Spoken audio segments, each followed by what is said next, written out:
پرستان میں پریوں کی ملکہ کا دربار سجا تھا۔ خوبصورت پریاں لہراتی باادب گھوم رہی تھیں۔ ملکہ ست رنگین لباس پہنے، سر پر پھولوں کا تاج سجائے، سندل کی لکڑی سے بنے اپنے تخت پر بیٹھی تھی اور فخر سے اپنے دربار میں گھومتی پریوں کو دیکھ رہی تھی، جو تتلیوں کی طرح ہلکی پھلکی تھی اور ادھر ادھر اڑتی پھر رہی تھی۔ یہ دربار ہر روز صبح شام لگتا تھا، جس میں تمام پریاں اکٹھی ہوا کرتی تھیں۔ صبح کو اکٹھی ہو کر وہ سارا دن کیے جانے والے کاموں اور تفریحات کے منصوبے بناتی تھیں اور شام کو مل کر سارا دن کی رودات کو ایک دوسرے کو سناتی تھیں۔ اس طرح ملکہ کے سامنے ان سب کی حاضری بھی لگ جاتی تھی کہ آیا تمام پریاں محل میں موجود ہیں یا نہیں۔ سبز پری، جو ملکہ کی خاص کنیز تھی اور مشیر بھی تھی، وہ ملکہ کے دائیں بائیں باادب اور ہوشیار کھڑی رہتی تھی۔ ملکہ کا اشارہ پاتے ہی حکم بجا لاتی تھی۔ سبز پری کی یہی عادتیں تھیں جو ملکہ کو بہت بھاتی تھیں اور وہ کسی بھی پل اس کو اپنی نظروں سے دور ہونے نہیں دیتی تھی۔ یوں تو سبھی پریوں کے پر سفید ہوتے ہیں، راکھ کی طرح بالکل سفید، لیکن ملکہ کے پروں پر مور کی پنکھ کی طرح سنہری دائرے پڑے ہوئے تھے۔ یہ سنہری دائرے نسل در نسل چلتے تھے۔ ملکہ تو ایک ہی شہزادی کو بننا ہوتا تھا، لیکن یہ سنہری دائرے جس کے پروں پر بھی ہوں، وہ اس بات کی علامت ہوتے تھے کہ اس پری کا تعلق بھی شاہی خاندان سے ہے۔ اسی طرح جس پری ذات کے پروں پر سنہری دائرے ہوں، وہ بادشاہ بنتا تھا یا شاہی خاندان سے تعلق رکھتا تھا۔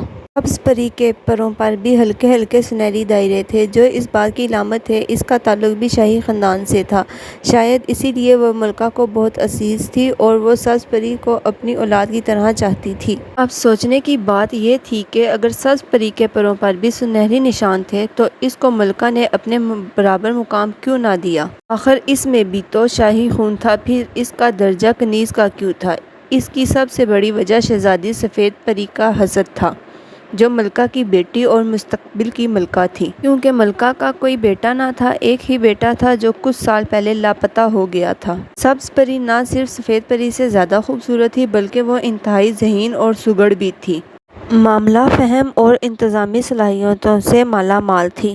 بے حد فرما بردار اور خوش مزاج بھی تھی۔ سب کی مدد کرتی تھی۔ غرض یہ کہ وہ ایسے لاجواب کردار کی مالک تھی، ہر ایک کو اپنا بنا لیتی تھی۔ سب لوگ اس کو اچھی پری کے نام سے بلاتے تھے۔ پھر بھی اس کا مقام ایک کنیز کا تھا۔ سفید پری گو کہ مستقبل کی ملکہ تھی، مگر اس میں کوئی بھی خوبی اور صلاحیت نہ تھی، سوائے اس کے کہ وہ شہزادی تھی، ملکہ کی بیٹی تھی اور دادی پری کے سر پر چڑھی تھی۔ پریوں کے ہاں یہ بات قابل اعتراض سمجھی جاتی تھی کہ کسی پری ذات یا پریزادی میں کوئی بھی گن نہ ہو، چاہے وہ شہزادہ یا شہزادی ہی کیوں نہ ہو۔ پھر نہ جانے کیوں ملکہ نے ابھی تک شہزادی کے ساتھ اتنی رعایت برتی ہوئی تھی۔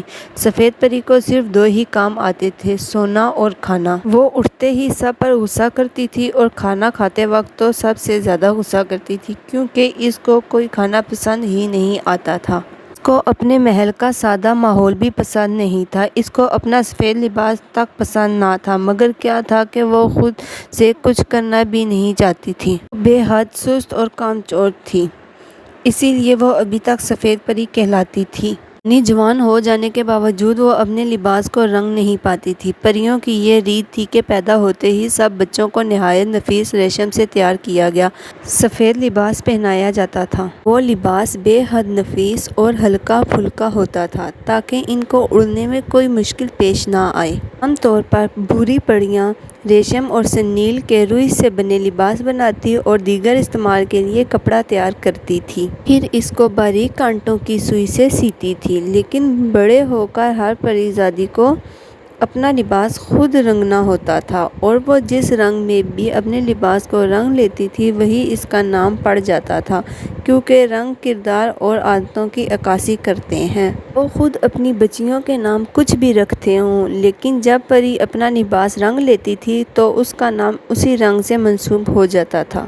ضروری نہیں تھا ہر کوئی بہت اچھا رنگ تیار کرے، بس جس سے جیسا بھی رنگ تیار ہو جاتا وہی اس کی علامت بن جاتا تھا۔ لباس رنگنے کے لیے رنگ وہ اپنی پسند کے پھولوں اور پودوں سے یا جس چیز کو بھی وہ پسند کریں اس سے تیار کرتی تھی۔ اس سے ان کے سگڑ پن کا پتہ چلتا تھا، حتیٰ کہ ملکہ بھی اپنا لباس خود رنگتی تھی۔ اس کو یہ اعزاز حاصل ہوتا تھا کہ وہ اپنے لباس میں ایک سے زیادہ جتنے چاہے رنگ استعمال کر سکتی تھی۔ بلا شبہ اس میں محنت تو زیادہ لگتی تھی، لیکن یہ بھی ملکہ کے عام پریوں سے زیادہ سگڑ ہونے کی دلیل تھی۔ پری زادے لباس رنگنے کی شرط سے آزاد ہوتے تھے، کیونکہ ان کو اپنے ہنر دوسرے کاموں میں دکھانے ہوتے تھے۔ وہ سفید لباس ہی پہنتے تھے، جو ان کے مرد ہونے کی دلیل بھی تھا۔ 10 سال تک پری زادے اپنی ماں کی زیر نگرانی رہتے تھے۔ سب سے اونچے پہاڑوں کی سب سے اونچی چوٹی پر واقع پرستان میں ان کا یہ محل تھا۔ یہاں اور کسی ذی روح کا نام و نشان بھی نہ تھا۔ بادل بھی بہت نیچے رہ گئے تھے، کبھی کبھی کچھ بادل ہوا کے زور سے اوپر بھی آ جایا کرتے تھے۔ یہ لوگ الگ الگ گھر بنانے کی بجائے ایک ہی محل میں سب مل جل کر اپنے بادشاہ اور ملکہ کی زیر نگرانی رہتے تھے۔ زنانہ اور مردانہ محل الگ الگ تھے۔ سفر کے لیے شاہی افراد کے پاس تو براق تھے، پروں والے گھوڑے